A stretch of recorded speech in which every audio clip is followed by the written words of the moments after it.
Salam sejahtera untuk kita semua. Perkenalkan, saya Pendeta Nokon Rumampuk, Ketua Majelis Jemaat GPB Bukit Zaitun Duri. Senang rasanya pada malam hari ini bisa menyapa kembali Bapak, Ibu, dan saudara-saudara dimanapun berada untuk bersama-sama membaca dan merenungkan firman Tuhan. Adapun firman Tuhan pada malam hari ini Minggu tanggal 23 April tahun 2023 terambil dari kitab Kejadian pasal 3 ayat 6 sampai dengan ayatnya yang ke-7. Sebelum kita membaca dan merenungkannya pada malam hari ini, mari kita satukan hati kita untuk menghadap Tuhan di dalam doa untuk memohon bimbingan daripada penyertaan Roh Kudus. Kita satu dalam doa, kita berdoa. Bapa kami bertahta dalam kerajaan surga, kami akan membaca dan merenungkan firman-Mu pada malam hari ini. Biarlah kiranya lewat pembacaan dan perenungan firman-Mu kami dapat mengerti apa yang menjadi rencana Allah dalam tugas pengutusan pada esok hari, di mana kami akan memulai hari yang baru. Dan oleh karena itu Bapa, bersabdalah karena kami anak-anak-Mu telah siap untuk mendengarkannya. Amin. Bapak, Ibu, dan saudara-saudara, firman Tuhan pada malam hari ini menyatakan perempuan itu melihat bahwa buah pohon itu baik untuk dimakan dan sedap kelihatannya. Lagi pula pohon itu menarik hati karena memberi pengertian. Lalu ia mengambil dari buahnya dan memakannya, dan diberikannya juga kepada suaminya yang bersama-sama dengan dia, dan suaminya pun memakannya. Maka terbukalah mata mereka berdua dan mereka tahu bahwa mereka telanjang. Lalu mereka menyemat daun pohon ara dan membuat cawan. Sampai sedemikian jauh bacaan firman Tuhan. Terpujilah Kristus. Haleluya. Bapak, Ibu, dan saudara-saudara, sahabat morning call dan night call dimanapun berada, tema bacaan kita pada malam hari ini yaitu kenali kelemahan diri. Kitab Kejadian adalah bagian dari kitab-kitab Torah. Kejadian, Keluaran, Imamat, Bilangan, dan Ulangan. Sebagai kitab ini dibacakan di saat bangsa Israel kembali setelah beberapa tahun lamanya mereka berada dalam pembuangan, kurang lebih 70 tahun lamanya. Ketika mereka pulang dan kembali, mereka diperhadapkan dengan situasi dan keadaan yang mereka sendiri tidak tahu akan memulai kehidupan dari mana. Rumah-rumah yang dahulu mereka tinggali atau mereka huni, kini tinggal puing-puing.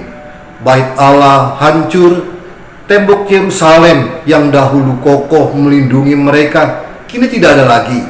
Yang tersisa tinggallah para orang tua yang tidak ikut atau diangkut dalam masa pembuangan saat itu.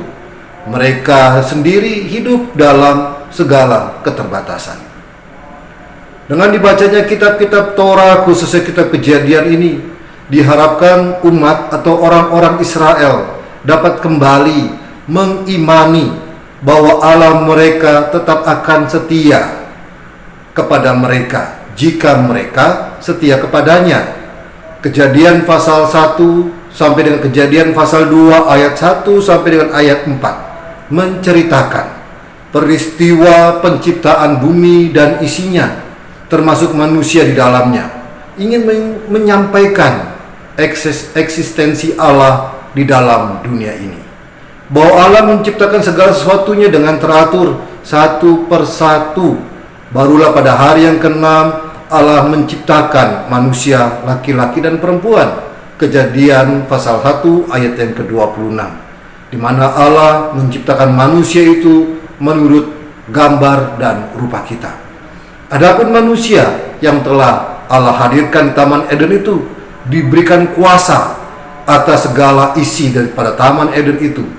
Hanya saja ada 2 pohon yang tidak boleh mereka makan buahnya, yaitu Kejadian pasal 2 ayat yang ke-9.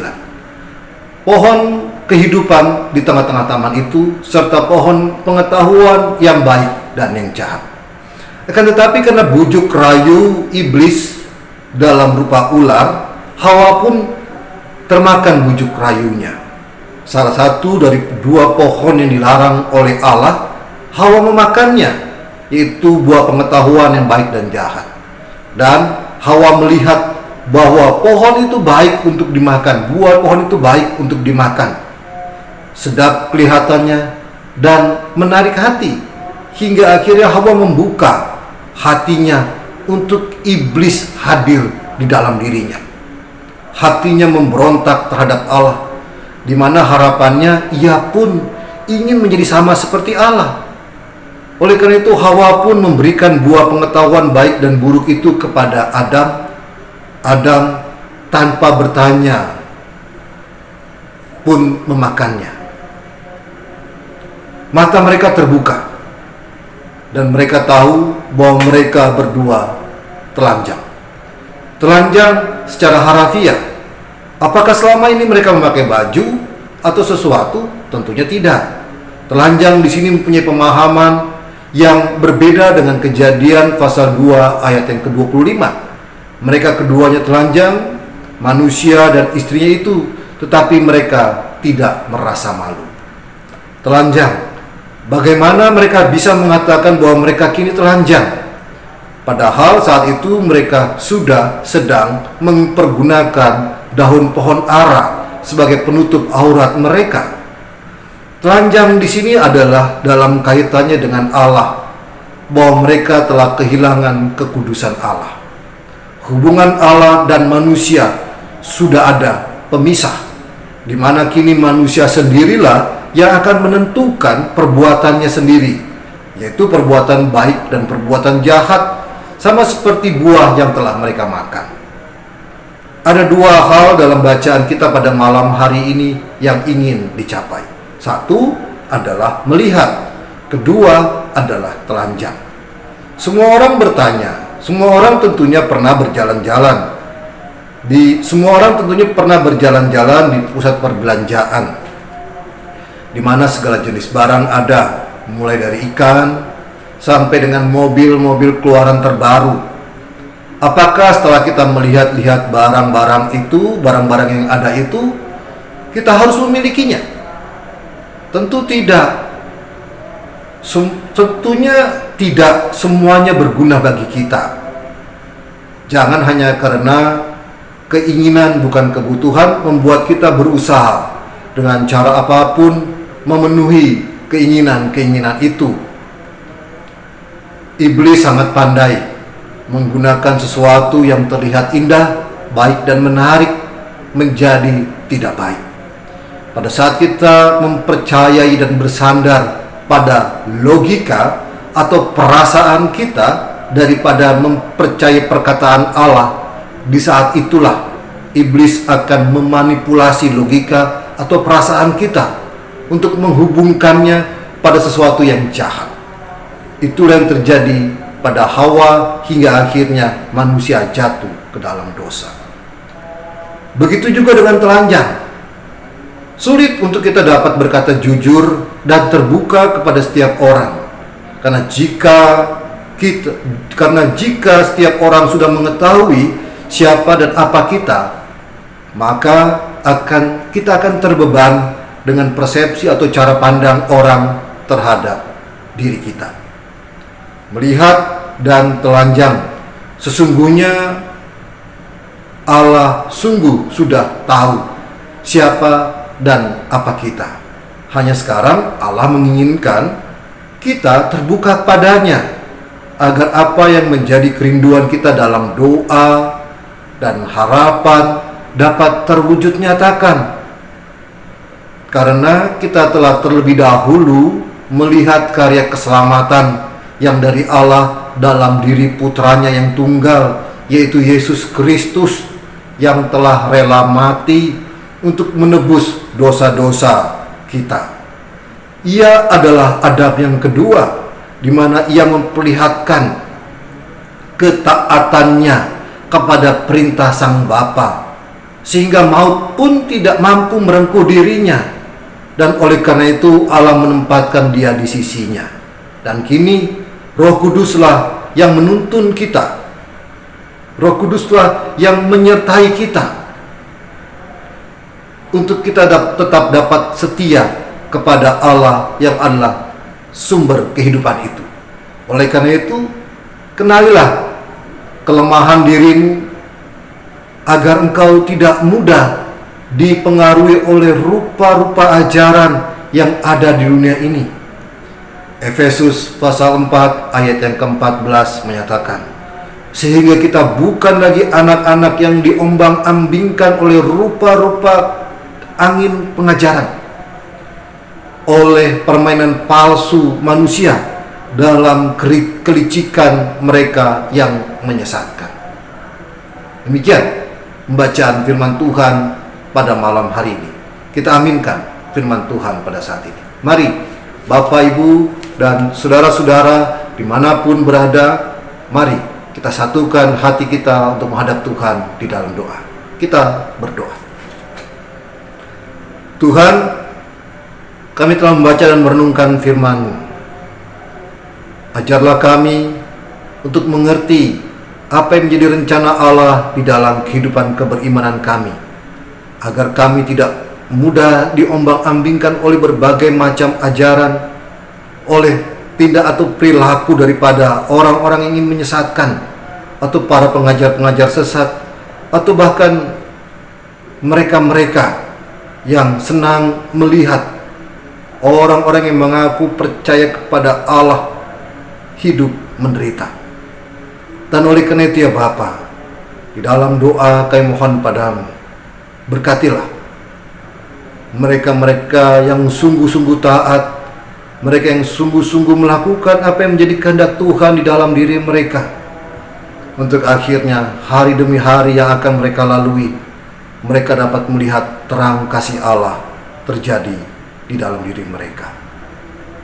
Berkati mereka-mereka yang pada malam hari mungkin dalam kondisi sakit, Tuhan Yesus jamah untuk akhirnya mereka dapat dipulihkan.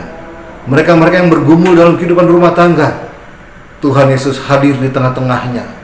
Mereka-mereka yang rindu untuk dapat memperoleh pekerjaan, Tuhan Yesus membukakan pintu-pintu pekerjaan bagi mereka.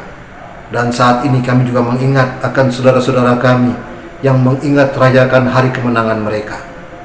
Tuhan, kiranya Engkau memberkati untuk akhirnya hari kemenangan yang saat ini mereka tengah sedang rayakan, mereka dapat memaknai dalam kehidupan keberimanan mereka. Ya Bapa, sebentar lagi kami akan beristirahat. Kiranya Tuhan Yesus menuntun tidur malam kami, agar esok pagi kami dapat dibangunkan dengan tubuh yang segar dan siap untuk menatap hari esok, hari di mana Tuhan akan mencurahkan berkat-berkat-Nya. Oleh karena itu, doa kami, ampuni dosa dan pelanggaran kami, dalam nama Yesus Kristus kami berdoa ini. Amin. Demikian bacaan dan perenungan firman Tuhan pada malam hari ini. Salam sehat untuk kita semua. Shalom.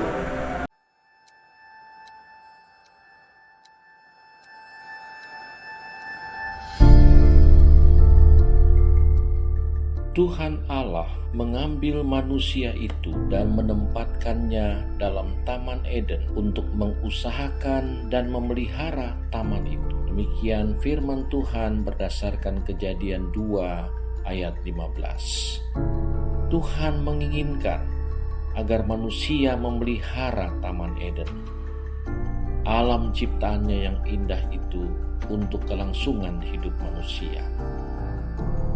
Ayat Alkitab ini mendasari kita untuk memperingati Hari Bumi di tahun 2023. Hari Bumi atau Earth Day, pertama kali Hari Bumi diselenggarakan pada 22 April 1970 di Amerika Serikat.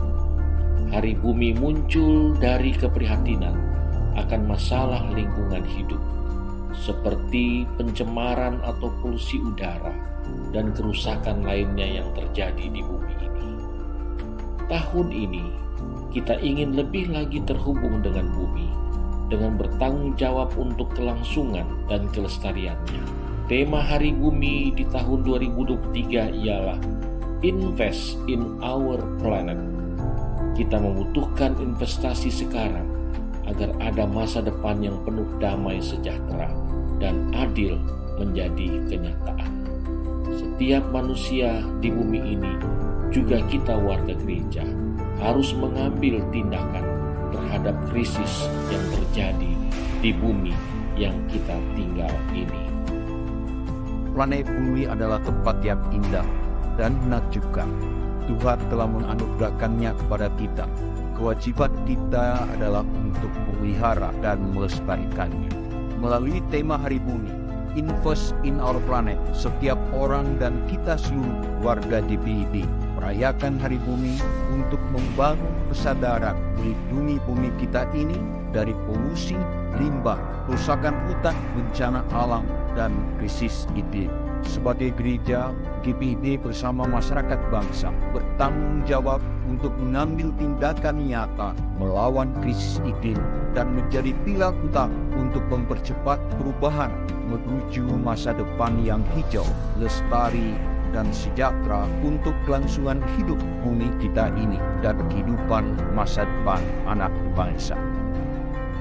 Sahabat-sahabat GPIB dan seluruh warga jemaat GPIB dimanapun kita berada, Hari Bumi di tahun 2023 diperingati GPIB dalam kerangka tema tahunan 2023-2024, yakni memberdayakan warga gereja secara intergenerasional guna merawat jejaring sosial dan ekologis di konteks budaya digital. Kolose 3 ayat 12-17. Adapun tema ini menghantar kita untuk secara bersama-sama merawat ekologi, dan ada beberapa kegiatan yang dapat dilakukan oleh warga gereja GPIB. Di antara lain adalah gerakan bersama untuk menanam pohon di lingkungan gereja atau di lingkungan tempat tinggal atau di perkebunan yang kita miliki, menggunakan air secukupnya, membersihkan sampah dan membuang sampah pada tempatnya menurut jenisnya, mengurangi limbah dengan menggunakan tas, botol air, dan wadah yang dapat digunakan kembali, mengurangi penggunaan kertas, terutama di lingkup gereja kita atau di dalam kehidupan rumah tangga kita. Sejalan dengan tema Hari Bumi pada tahun ini, yakni Invest in Our Planet dan gerakan cinta bumi gereja-gereja di seluruh dunia, GPIB mencanangkan gereja ramah lingkungan dan gereja sahabat alam. Selamat Hari Bumi 2023. Tuhan semesta alam, Yesus Kristus Raja Alam Raya, memberkati kita semua dan melindungi bumi ciptaannya.